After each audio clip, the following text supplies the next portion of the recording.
मेरे प्यारे देशवासियों, नमस्कार। कोरोना के खिलाफ देश आज फिर एक बहुत बड़ी लड़ाई लड़ रहा है। कुछ सप्ताह पहले तक स्थितियां संभली हुई थी और फिर एक कोरोना की दूसरी वेव तूफान बनकर आ गई। जो पीड़ा आपने सही है, जो पीड़ा आप सह रहे हैं, उसका मुझे पूरा एहसास है।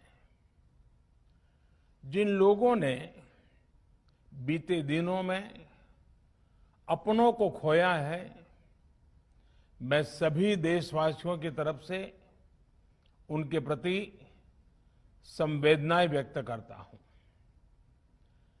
परिवार के एक सदस्य के रूप में मैं आपके दुख में शामिल हूं। चुनौती बड़ी है, लेकिन हमें मिलकर अपने संकल्प, अपने हौसले और तैयारी के साथ इसको पार करना है। साथियों, अपनी बात को विस्तार देने से पहले मैं देश के सभी डॉक्टरों, मेडिकल स्टाफ, पैरामेडिकल स्टाफ, हमारे सभी सफाई कर्मचारी भाई बहन, हमारे एम्बुलेंस के ड्राइवर्स, हमारे सुरक्षा बल, पुलिसकर्मी, सभी की सराहना करूंगा। आपने कोरोना की पहली वेव में भी अपना जीवन दांव पर लगाकर लोगों को बचाया था।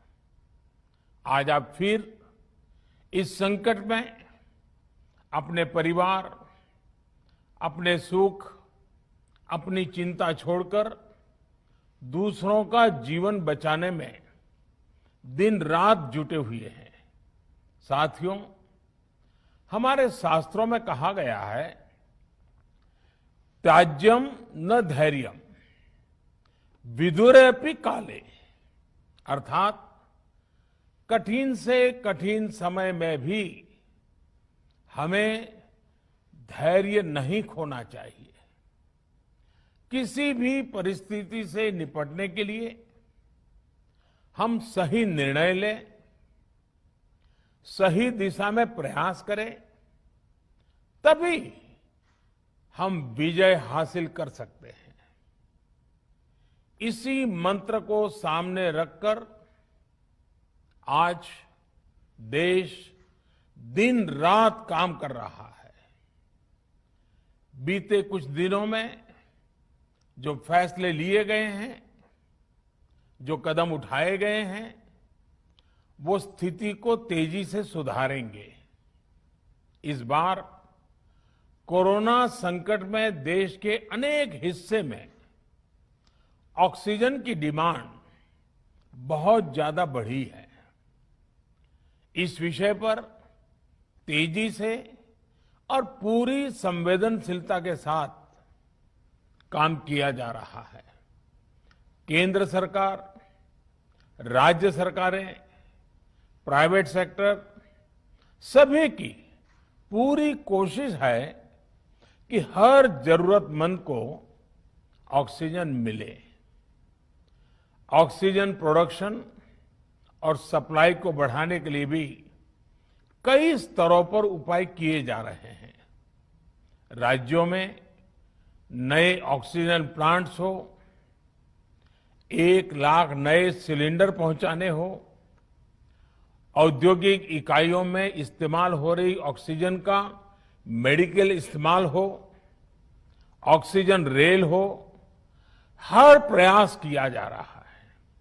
साथियों, इस बार जैसे ही कोरोना के केस बढ़े, देश के फार्मा सेक्टर ने दवाइयों का उत्पादन और बढ़ा दिया है। आज जनवरी फरवरी की तुलना में देश में कई गुना ज्यादा दवाइयों का प्रोडक्शन हो रहा है। इसे अभी और तेज किया जा रहा है। कल भी मेरी देश की फार्मा इंडस्ट्री के बड़े जो प्रमुख लोग हैं, उसके जो एक्सपर्ट लोग हैं, उनसे बहुत लंबी चर्चा हुई है।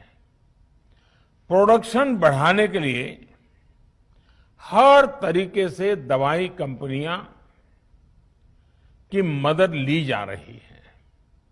हम सौभाग्यशाली हैं कि हमारे देश के पास इतना बड़ा मजबूत फार्मा सेक्टर है जो बहुत अच्छी और तेजी से दवाइयां बनाता है। इसके साथ ही अस्पतालों में बेड की संख्या को बढ़ाने का भी काम तेजी से चल रहा है। कुछ शहरों में ज्यादा डिमांड को देखते हुए विशेष और विशाल कोविड हॉस्पिटल बनाए जा रहे हैं। साथियों, पिछले वर्ष जब देश ने कोरोना के कुछ ही मरीज सामने आए थे, उसी समय भारत में कोरोना वायरस के खिलाफ प्रभावी वैक्सीन के लिए काम शुरू कर दिया था। हमारे वैज्ञानिकों ने दिन रात एक करके बहुत कम समय में देशवासियों के लिए वैक्सीन विकसित की है। आज दुनिया की सबसे सस्ती वैक्सीन भारत में है। भारत की कोल्ड चेन व्यवस्था के अनुकूल वैक्सीन हमारे पास है।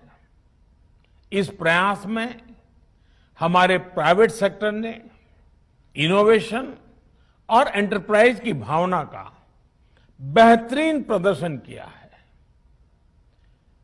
वैक्सीन्स की अप्रूवल्स और रेगुलेटरी प्रोसेसेस को फास्ट ट्रैक पर रखने के साथ ही सभी साइंटिफिक और रेगुलेटरी मदद को बढ़ाया गया है। यह एक टीम एफर्ट है जिसके कारण हमारा Bharat 2 made in India vaccine के साथ दुनिया का सबसे बड़ा टीकाकरण अभियान शुरू कर पाया। टीकाकरण के पहले चरण से ही गति के साथ ही इस बात पर जोर दिया गया कि ज्यादा से ज्यादा क्षेत्रों तक, जरूरतमंद लोगों तक वैक्सीन पहुंचे। दुनिया में सबसे तेजी से भारत में पहले 10 करोड़, फिर 11 करोड़ और अब 12 करोड़ वैक्सीन डोज दिए गए हैं। आज कोरोना से इस लड़ाई में हमें हौसला मिलता है कि हमारे health care workers, frontline corona warriors और सीनियर सिटीजन्स के एक बड़े हिस्से को वैक्सीन का लाभ मिल चुका है। साथियों, कल ही वैक्सीन को लेकर हुए एक और अहम फैसला भी हमने किया है। 1 मई के बाद से 18 वर्ष के ऊपर के किसी भी व्यक्ति को वैक्सीनेट किया जा सकेगा। अब भारत में जो वैक्सीन बनेगी उसका आधा हिस्सा सीधे राज्यों और अस्पतालों को भी मिलेगा। इस बीच गरीबों, बुजुर्गों, निम्न मध्यम वर्ग के लोग 45 वर्ष की आयु के ऊपर के व्यक्तियों के लिए केंद्र सरकार का जो वैक्सीन कार्यक्रम चल रहा है वो भी उतनी ही तेजी से जारी रहेगा। पहले की तरह ही सरकारी अस्पतालों में मुफ्त वैक्सीन मिलती रहेगी, जिसका फायदा, जैसा मैंने कहा, हमारे गरीब परिवार हो, हमारे मध्यम वर्ग, निम्न मध्यम वर्ग के परिवार हो, वो उनका लाभ उठा सकेंगे। साथियों, हम सभी का प्रयास जीवन बचाने के लिए है, और जीवन बचाने के लिए तो है ही, प्रयास से भी ये है कि आर्थिक गतिविधियां और आजीविका कम से कम प्रभावित हो। प्रयास का तरीका यही रखा जाए। वैक्सीनेशन को 18 वर्ष की आयु के ऊपर के लोगों के लिए ओपन करने से शहरों में जो हमारे वर्कफोर्स है उसे तेजी से वैक्सीन उपलब्ध होगी। राज्यों और केंद्र सरकार के प्रयासों से श्रमिकों को भी तेजी से वैक्सीन मिले लगेगी। मेरा राज्य प्रशासन से आग्रह है कि वो श्रमिकों का भरोसा जगाए रखे। उनसे आग्रह करें कि वो जहां है वहीं रहे। राज्यों द्वारा दिया गया ये भरोसा उनकी बहुत मदद करेगा कि वो जिस शहर में हैं वहीं पर अगले कुछ दिनों में वैक्सीन भी लगेगी और उनका काम भी बंद नहीं होगा। साथियों, पिछली बार जो परिस्थितियां थी वो अभी से काफी भिन्न थी।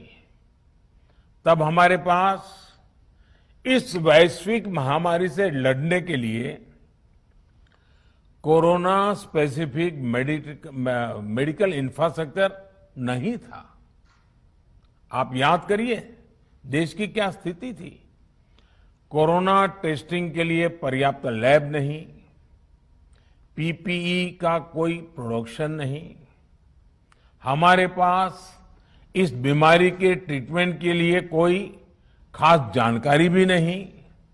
लेकिन बहुत ही कम समय में हमने इन चीजों में सुधार किया। आज हमारे डॉक्टरों ने कोरोना के इलाज की बहुत ही अच्छी एक्सपर्टीज हासिल कर ली है। वो ज्यादा से ज्यादा जीवन बचा रहे हैं। आज हमारे पास बड़ी मात्रा में पीपीई किट्स हैं, लैब्स का बड़ा नेटवर्क है और हम लोग टेस्टिंग की सुविधा को निरंतर बढ़ा रहे हैं। साथियों, देश ने कोरोना के खिलाफ अब तक बहुत मजबूती से और बहुत धैर्य से लड़ाई लड़ी है। इसका श्रेय आप सभी को, सभी देशवासियों को ही जाता है। अनुशासन और धैर्य के साथ कोरोना से लड़ते हुए आप देश को यहां तक लाए हैं। मुझे विश्वास है जन भागीदारी की ताकत से हम कोरोना के इस तूफान को भी परास्त कर पाएंगे। आज हम अपने चारों ओर देख रहे हैं कि कैसे कई लोग, कई सामाजिक संस्थाएं जरूरतमंदों तक मदद पहुंचाने में दिन रात जुटे हैं। दवाई पहुंचाना हो, खाने या रहने की व्यवस्था करनी हो, लोग पूरे मनोयोग के साथ काम कर रहे हैं। मैं इन सभी के सेवा भाव को आदरपूर्वक नमन करता हूं और देशवासियों से अपील करता हूं कि अधिक से अधिक मात्रा में इस संकट की घड़ी में देशवासी आगे आएं और जरूरतमंदों तक मदद पहुंचाएं। समाज के पुरुषार्थ और सेवा के संकल्प से ही हम ये लड़ाई जीत पाएंगे। मेरा युवा साथियों से अनुरोध है कि वो अपनी सोसाइटी में, मोहल्ले में, अपार्टमेंट्स में छोटी छोटी कमेटियां बनाकर कोविड अनुशासन पालन करवाने में मदद करें। हम ऐसा करेंगे तो सरकारों को न कभी कंटेनमेंट जोन लगाने की जरूरत पड़ेगी, न कर्फ्यू लगाने की जरूरत पड़ेगी और लॉकडाउन का तो सवाल ही नहीं उठता है, आवश्यकता ही नहीं पड़ेगी। स्वच्छता अभियान के समय देश में जागरूकता फैलाने के लिए मेरे बाल मित्रों ने बहुत मदद की थी। छोटे छोटे बालक, 5वीं, 7वीं, 8वीं, 10वीं में पढ़ने वाले, उन्होंने घर के लोगों को समझाया था, मनाया था। उन्होंने बड़ों को भी स्वच्छता का संदेश दिया था। आज मैं फिर अपने बाल मित्रों से एक बात विशेष तौर पर कहना चाहता हूं। मेरे बाल मित्र, घर में ऐसा माहौल बनाइए कि बिना काम, बिना कारण घर के लोग घर से बाहर न निकले। आपकी जीत बहुत बड़ा परिणाम ला सकती है। प्रचार माध्यमों से भी मेरी प्रार्थना है कि ऐसे संकट की घड़ी में वो लोगों को सतर्क और जागरूक करने के लिए जो प्रयास कर रहे हैं उसे और बढ़ाएं। इसके साथ ही इसके लिए भी काम करें कि डर का माहौल कम हो सके, लोग अफवाह और भ्रम में न आए। साथियों, आज की स्थिति में हमें देश को लॉकडाउन से बचाना है। मैं राज्यों से भी अनुरोध करूंगा कि वो लॉकडाउन को अंतिम विकल्प के रूप में ही इस्तेमाल करें। लॉकडाउन से बचने की भरपूर कोशिश करनी है और माइक्रो कंटेनमेंट जोन पर ही ध्यान केंद्रित करना है। हम अपनी अर्थव्यवस्था की सेहत भी सुधारेंगे और देशवासियों की सेहत का भी ध्यान रखेंगे। साथियों, आज नवरात्रि का आखिरी दिन है। कल रामनवमी है और मर्यादा पुरुषोत्तम श्री राम का हम सभी को यही संदेश है कि हम मर्यादाओं का पालन करें। कोरोना के इस संकट काल में कोरोना के बचने के जो भी उपाय है, कृपया करके उनका पालन 100% करिए। दवाई भी, कड़ाई भी, इस मंत्र को कभी भी भूलना नहीं है। ये मंत्र जरूरी है, वैक्सीन के बाद भी जरूरी है। रमजान के पवित्र महीने का भी आज 7वां दिन है। रमजान हमें धैर्य, आत्मसंयम और अनुशासन की सीख देता है। कोरोना के खिलाफ जंग जीतने के लिए अनुशासन भी, उसकी भी उतनी ही जरूरत है। जब जरूरी हो तभी बाहर निकले। कोविड अनुशासन का पूरा पालन करें। मेरा आप सभी से यही आग्रह है। मैं आपको फिर ये भरोसा देता हूं, आपके इस साहस, धैर्य और अनुशासन के साथ जुड़कर आज जो परिस्थितियां हैं उन्हें बदलने में देश कोई कसर नहीं छोड़ेगा। आप सभी स्वस्थ रहें, आपका परिवार स्वस्थ रहे, इसी कामना के साथ मैं अपनी बात समाप्त करता हूं। आपका बहुत बहुत धन्यवाद।